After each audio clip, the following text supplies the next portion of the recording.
네, 안녕하세요. 김태훈 매니저입니다. 자, 우선은 말이 씨가 된 것 같습니다. 제가 무슨 말이냐면은, 제가 지난번에 제2의 한미반도체 이렇게 말씀을 드렸을 때 이제 PSK 홀딩스 말씀을 드렸었잖아요. 그때 이제 제 앞에 순서가 김용환 매니저였는데 그때 제2의 뭐 땡땡땡땡이다 해가지고 이러다가 제2의 김용환이 되겠다 했는데 정말로 제2의 김용환이 되고 있는 것 같아가지고 이제는 김용환 매니저가 제2의 김태훈이 될 수 있게 또 다시 한번 파이팅을 외쳐보도록 하겠습니다. 자, 우선은 이 YM텍이 이 방송 중에 좀 급등을 하고 있어요. 뭐 급등이라고 하기에는 뭐 낮을 수도 있고 뭐 그런 분위기긴 한데 5% 정도 지금 현재 급등을 하고 있고요. 1차 목표가가 25,500원입니다. 그래서 3호가 차이로 아직까지 체결이 되지 않아가지고 좀 방송 전에 제 출연 순서 전에 좀 됐으면 좋겠다 했는데 안 됐죠. 그래서 아무튼 얼마 남지 않아가지고 1차 목표가는 그래도 좀 체결되지 않을까 이런 생각을 합니다. 이 종목 같은 경우에는 제가 사실 올해부터 많은 공개 방송이나 이 TV 출연을 통해 가지고도 이 숨겨진이라고 하기는 좀 그렇겠지만 EV 릴레이 쪽 관련해 가지고 이 전방 산업이 적용되는 워낙 좋다 이렇게 말씀을 드렸던 기업입니다. 잘 알려지지 않았을 뿐이지. 그리고 특히나 올해 4월 달부터 좀 시장에서 관심을 받기 시작을 했거든요. 이 거래량을 한번 보시면은. 근데 제가 봤을 때 이 종목 같은 경우에 전기차 충전 쪽으로도 분명히 엮일 수 있다. 이렇게 계속 강조를 드렸던 종목입니다. 이전에 제가 말씀드렸던 부분들 다시 한번 좀 짧게 말씀을 드린다면은 이 테슬라의 이 NACS라는 이제 노스 아메리카 뭐죠? C가 차징 시스템. 그 북미 충전 방식에 대한 부분들이 사실 이 미국의 표준 기술은 아니거든요. 근데 지금 많은 이제 완성차 기업들, 뭐 실제로 포드나 GM이나 스텔란티스, 리비안, 벤츠까지도 지금 계속해서 이 테슬라의 충전 방식인 NACS 방식을 택할 것이다 또는 고려하고 있다라는 내용들이 전해지고 있는데 뭐 이 종목 같은 경우에도 이제 테슬라와 관련된 이슈로 좀 부각을 받았던 적이 있었습니다. 바로 4월 달이었고요. 이 테슬라의 이제 충전, 이 전압을 12V에서 48V로 늘렸을 때 그때 관련해 가지고 또 수혜주 또는 뭐 관련주로 부각을 받았던 이력이 있기 때문에 지금 아무튼 전기차 충전 쪽 관련해 가지고 이 테슬라라는 그 키워드에 나름 좀 연계가 돼 있는 종목이다. 그렇기 때문에 뭐 1차 목표가 도달되면은 그리고 이전 직전 고점 돌파만 나와준다면 이 전방산업 ESS 쪽이나 뭐 전기차 충전뿐만 아니라 앞으로 전기차 쪽에 대한 부분들까지도 또 새로운 모멘텀이 될 수 있지 않을까 이런 생각을 합니다. 그래서 우선 제일 중요한 거는요. 기술적으로 직전 고점 한 26,000원 정도 돌파 안착하는 모습 보여준다면은 그 다음에 가격 라인 때 계속해서 조금씩 높여 잡으시면서 좀 분할로 매도하시면 충분히 좋은 수익기 주지 않을까 이런 생각을 하고 있고요. 자, 그리고 어제 편입한 종목이 넥슨 게임즈였죠. 넥슨 게임즈였습니다. 이 넥슨 게임즈였는데 자, 어제 윗꼬리가 좀 달렸죠. 하지만 오늘 이 분봉을 한번 보여드릴게요. 이 분봉을 한번 보시면은 자리를 지켜주고 있습니다. 그러니까 어느 정도의 자리를 지켜주고 있냐면은 이전에 이제 이 시세를 한번 분출했었을 때 이 가격대 부분에서는 좀 이탈하지 않으면서 분봉상에서도 어느 정도의 좀 하방 경직을 좀 받고 있는 상황이기 때문에 뭐 최근 장대 양봉 이후에 나타날 수 있는 어떻게 보면 나름대로 좀 쉬어가는 흐름이 나올 수는 있겠지만 그래도 아직까지 추세는 좀 살아있지 않을까 이런 생각하고 있고 또 중국 이 블루 아카이브에 대한 부분들 계속해서 좀 좋은 이슈들이 나와주고 있는 만큼 뭐 수급에 대한 부분들도 좋아가지고요. 뭐 계속해서 조금은 지켜보시는 것도 나쁘지 않겠다. 좀 이렇게 말씀을 드리도록 하겠습니다. 자, 그리고 이제 제가 3월 달이었을 겁니다. 3월 달이었나? 그때 제가 수많은 이 자동차 부품주들 편입을 해가지고요. 뭐 KB 오토시스 뭐 70%까지 급등하기도 했었고 또 그때도 뭐 SL도 편입을 했었고 뭐 수많은 이 자동차 관련된 기업들 편입을 해가지고 목표가 대부분이 도달을 했었거든요. 근데 사실 최근에 자동차 종목들이 쉬어갔잖아요. 하지만 제 포트에는 여전히 5월달, 6월달 포트에 많이 있습니다. 우리산업 있고요. 현대공업 있고요. 그리고 세종공업 있습니다.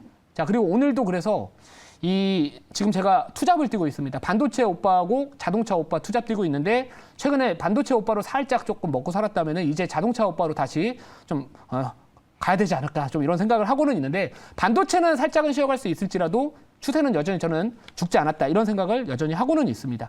자, 그래서 오늘 이제 편입할 종목은 현재가부터 말씀을 드릴게요. 17,850원입니다. 종목명은 서연이화라는 기업이고요. 사실 이 종목 같은 경우에는 좀 주가가 많이 올라갔습니다. 실제로 많이 올라갔는데 그게 이제 이 밸류, 이 멀티플 측면에서 접근을 해본다면은 이 기업 같은 경우는 여전히 실적 대비해가지고는 비싸지가 않다라는 게 메리트가 있는 종목입니다. 무슨 말이냐면, 자, 올해 실적 기준 해가지고 제가 아까 EPS 이 증권사 전망치를 보니까 올해 이제 EPS가 전망치가 4,320원 정도가 되거든요. 근데 지금 현재가가 17,890원입니다. 그럼 나눠보시면은 대략적으로 4배.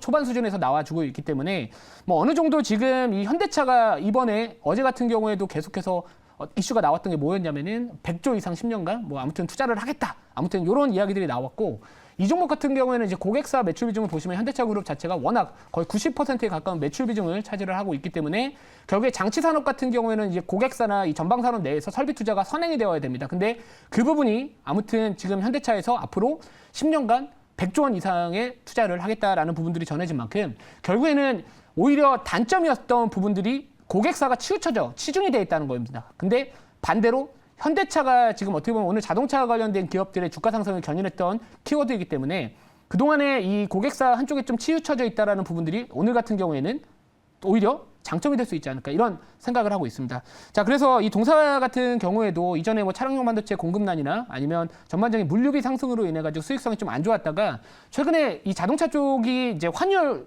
효과가 그동안에 있었습니다. 킹달러였기 때문에. 근데 요즘 환율이 좀 내려왔는데 그 부분을 원재료 가격의 하락으로 어느 정도 상쇄가 가능하다라고 있는 부분들도 있기 때문에 뭐 제가 봤을 때는 그래도 실적도 올해도 좀 나쁘지 않지 않을까 이런 생각을 하고 있고요. 자, 자료 보고 조금 더 가격 전략 이따가 말씀을 드리도록 하겠습니다.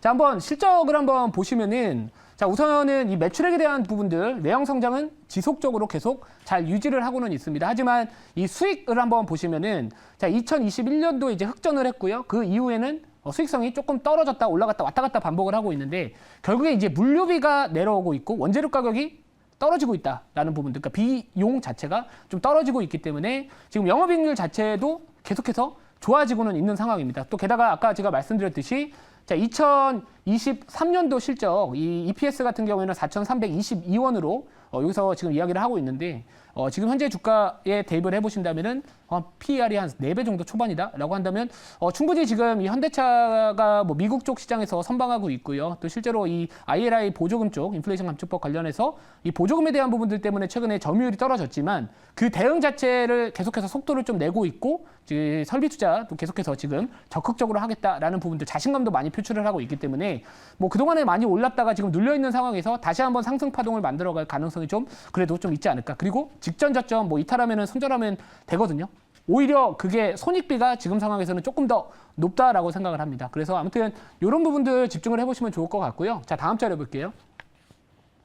자, 아까 말씀드렸듯이 뭐 차트 흐름을 보시면은 우선은 이때 한번 거래량이 실리면서 상승 파동을 한번 만들었다가 거래가 급감을 했습니다. 그러니까 한마디로 시장에서 뭐 반도체나 2차 전지 쪽 주도 업종의 약간 뒤편으로 후순위로 좀 밀리면서 시장에 관심을 갖지는 못했지만 요즘에 반도체가 좀 많이 올라가 있고 또 2차 전지도 일부 기업들은 올라가고는 있어도 아직까지는 좀 상승 탄력 자체가 위에서 좀 누르는 힘도 있기 때문에 오히려 이제는 다시 한번 이 자동차 쪽에 대한 시장의 관심이 좀 이동할 때가 되지 않았나 이런 생각을 하고 있고요. 또 기술적으로도 보더라도 이 스토캐스틱 과매도 구간에서 이제야 뭐 K선이 D선을 이제 골든 크로스가 나온 상황이기 때문에 해볼 만하다라는 겁니다. 지수 자체, 이 주가 자체가 이제는 어느 정도 턴어라운드가 되고 있다. 그리고 조만간에 이 파라볼릭 보조 지표도 이제 상승 전환 시그널을 앞두고 있기 때문에 뭐 약간 손절 짧게 익적 크게 제 매매 전략하고 좀 맞아 떨어지는 종목이지 않을까 이렇게 말씀을 드리고 질문 받아보고요. 추가적인 가격 전략 말씀을 드릴게요. 네, 방금 또 이야기하신 것처럼 이제 오랜만에 정말 한 달 넘었나요? 오랜만에 이제 자동차 부품주들이 약간 좀 올랐습니다. 대신 좀 현대차 기아는 좀 쉬고 있는데 이제 포인트는 이제 이 자동차 부품주들이 몇 달 전 고점을 이제 과연 다시 넘기는가? 그게 포인트인 것 같은데 어떻게 생각하십니까?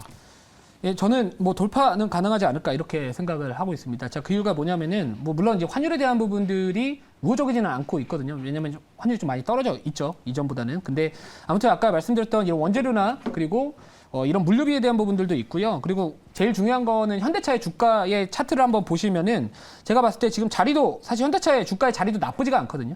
전반적인 이런 61선이나 121선이 계속해서 우상향 기록을 하고 있고요. 지금 이 61선도 이탈하지 않으면서 나름대로 단기 쌍바닥을 만들면서 추세를 전환하는 과정에 있는 만큼 최근 2차 전지나 이 반도체에 좀 가려졌던 부분들이지 2분기 실적 발표에서도 나쁘지 않게 예상이 되고 있는 만큼 우선은 물론 약간 일각에서는 피크 논란이 조금 있기는 합니다만 그런 부분들은 우선은 저는 피크보다는 지금 자리 정도면은 충분히 올라갈 여지가 더 높다. 그래서 돌파는 좀 가능하지 않을까 이런 생각을 하고 있습니다. 자, 이 가격 전략 말씀을 드릴게요. 자, 1차 목표가는 19,800원, 2차 목표가 22,500원, 손절가 15,250원 말씀을 드릴게요.